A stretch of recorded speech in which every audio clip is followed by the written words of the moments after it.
Je regrette ces hommes venus des villes. Ils proclamaient la paix. En effet, ils l'ont eue. Ils ont eu la paix près de chez eux pour pouvoir faire la guerre plus loin. Je quitte ce monde, content d'avoir voyagé. Et c'est dans ce périple. Ce fut le départ qui me fit voyager. L'arrivée, je n'ai jamais su où elle était, ni à quoi elle ressemblait. Mais je quitte ce monde content d'être parti le premier jour. Dieu est mort, a-t-on dit? Mais il est parti en nous laissant ses morales. C'est un peu comme avoir des corrections sur la présence du Père. On ne prend que dommages et culpabilité sans leçon ni progrès. Allez donc dire aux hommes que Dieu est ressuscité.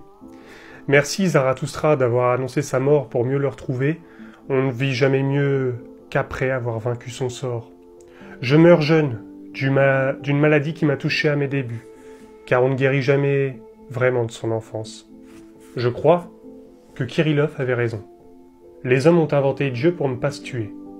Hier j'en étais sûr, aujourd'hui j'en suis persuadé. Je meurs et laisse à mes lecteurs le bonheur de réaliser le chemin. Côme fut si petit toute sa vie qu'on aurait dit qu'il travaillait déjà un gosse, et ce gosse, c'était son ombre. Cet enfant était prématuré, il enfantait d'un suicide, comme on dit. Sa jeunesse n'avait de cesse de vieillir. Côme s'éteignit dans la lumière d'une mère qu'il n'eût jamais connue. Il s'est suicidé avec la laisse de son chien, de son loup, accroché à son poignet. Barval eut accompagné son maître. Il est mort en dessous de lui. C'est souvent dur d'attendre un pendu. Comme s'est pendu, contrairement à ce qu'on en a dit dans l'article de presse, il s'est suicidé après avoir vu un nouveau paradigme l'assaillir, après avoir vécu la vie détestable d'un ouvrier, après avoir essayé de changer le monde, en vain. Il a vu sa forêt, sa deuxième mère, arrachée par les hommes.